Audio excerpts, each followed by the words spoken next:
Part 2. I quickly check Gold's profile, where this time the only thing remains of him is his head, with a transparent skin. The head was zoomed in a bit, showing a black void in his eyes.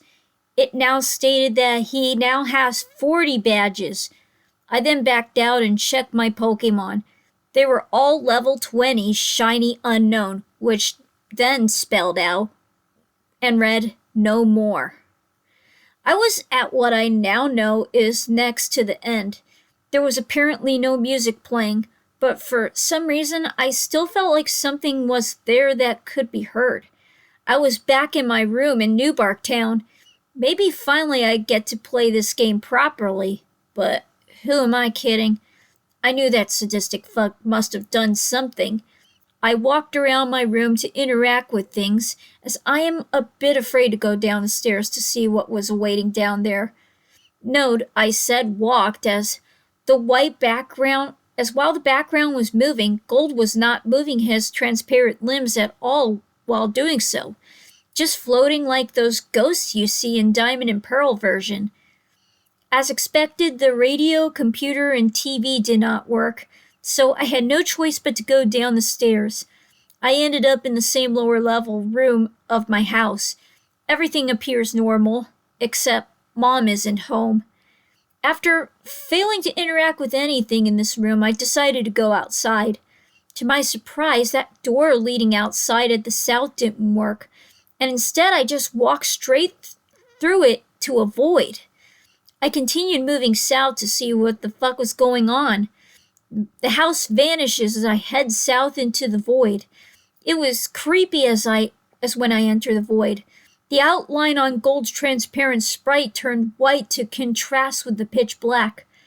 Eventually, I reached a white area, and Gold's sprite turned black and transparent again. I continued south without thinking of stopping at all. After a long trek south, I finally encountered something. It was Gold's regular sprite. I talked to it. He said, "Goodbye, forever."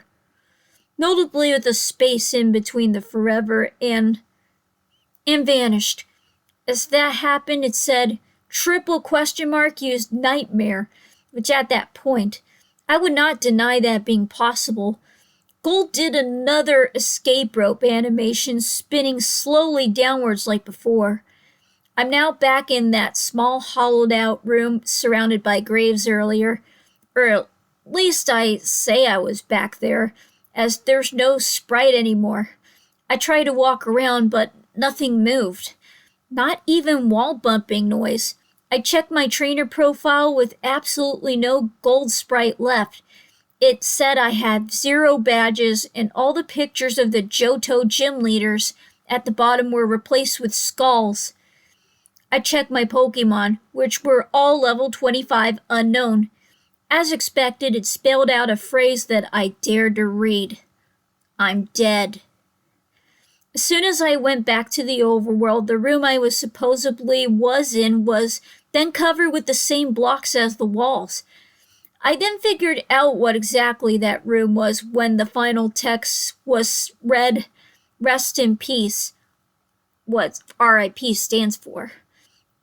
That room was a big grave surrounded by other graves. Gold had already been dead.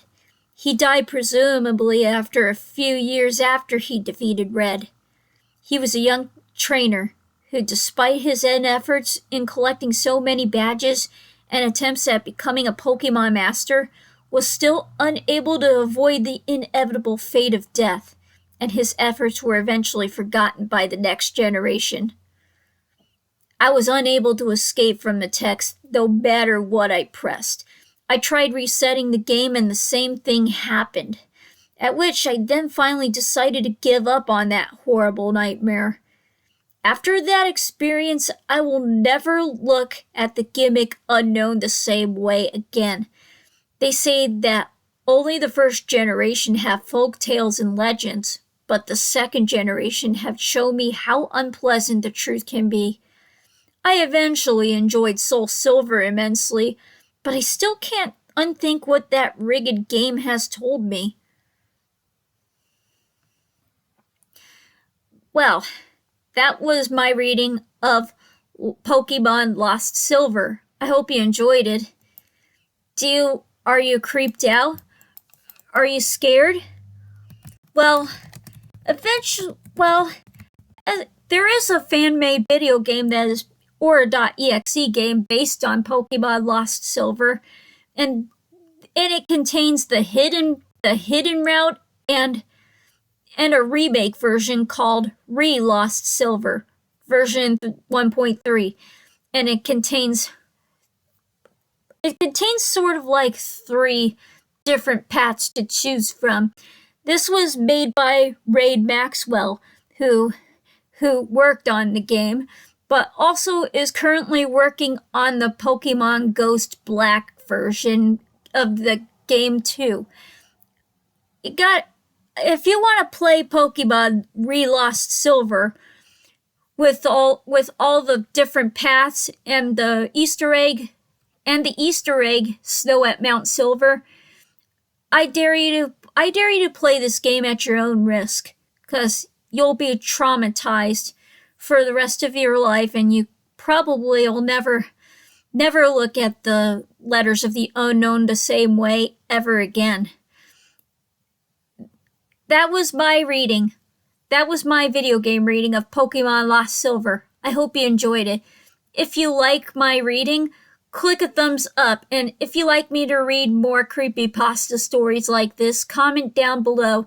Also, don't forget to notify and subscribe. Ponylover1989 signing off.